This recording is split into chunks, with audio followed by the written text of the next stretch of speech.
Indirect fire from mortars, missiles, and artillery shells is a very serious concern for armed forces in a battle. But thanks to point defense systems like the CRAM, indirect fire of this nature may have met its match. The CRAM, standing for Counter Rocket Artillery and Mortar, is a land-based balanced weapon system with the capability of integration with other protection sensors and systems. The system is designed and manufactured by the American company Raytheon. Phalanx is a rapid-fire, computer-controlled radar and 20mm gun system that automatically acquires, tracks, and destroys enemy threats that have penetrated all other ship defense systems. The Phalanx was designed in the beginning as a ship-based anti-missile system.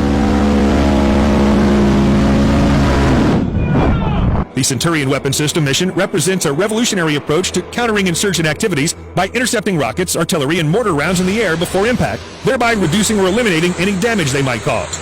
The CRAM's naval equivalent, the Phalanx Close-In Weapon System, CWIS, was first developed as an automated weapons defense system in 1973 and incorporated a 20mm M61 Vulcan Gatling gun autocannon used since 1959. The Navy Phalanx system was first appraised as a possible ground-based variant in 2004. Phalanx was selected partly because it could be readily interfaced with a multitude of sensors and systems designed to provide an overarching protection umbrella of sights on the ground.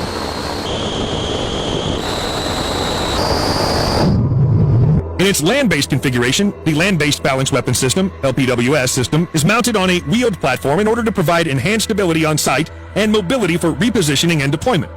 The Centurion CRAM can, for example, be mounted on a trailer or the rearly expanded mobility tactical truck.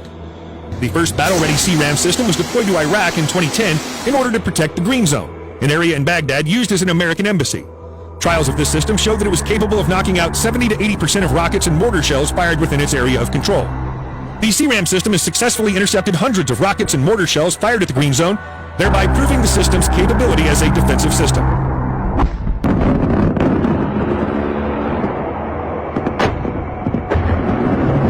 Location on the ground.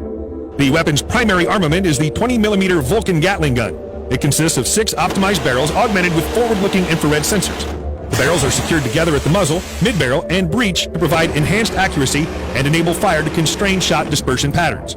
The M61 is a hydraulically, electrically, and pneumatically driven, air-cooled, electrically fired Gatling gun rotary cannon that's been used in one form or another on various fixed-wing military aircraft, tanks, and ships for over 5 decades through the combination of advanced sensors that enable the CRAM to simultaneously search, track, engage incoming targets, and prioritize targets and make kill assessments in both daytime and nighttime.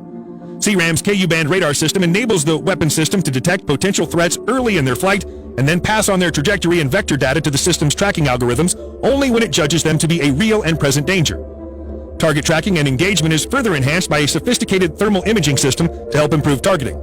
This system operates in the 8 to 12 micron wavelength range and is mounted on a stabilizing pedestal attached to the weapon's main antenna radome. It provides very reliable night and day passive search and tracking while also improving the overall anti-air warfare performance of the system in multi-path environments. As you might expect, such a sophisticated piece of kit does not come cheap. Each CRAM system costs somewhere in the range of $10 to $15 million, depending on the final specs. Depending on the number of munitions spent, a typical engagement with a single missile could range between $30,000 to $60,000. Some other estimates put the figure at around $40,000 per missile. This is not only costly from a material point of view, but is also one of the main disadvantages of the system.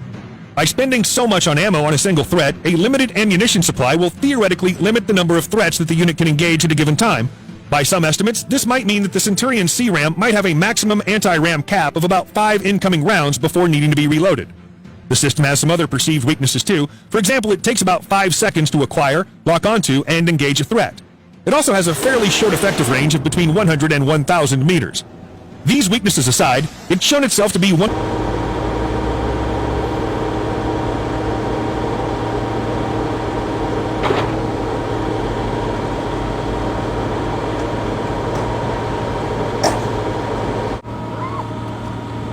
Get him!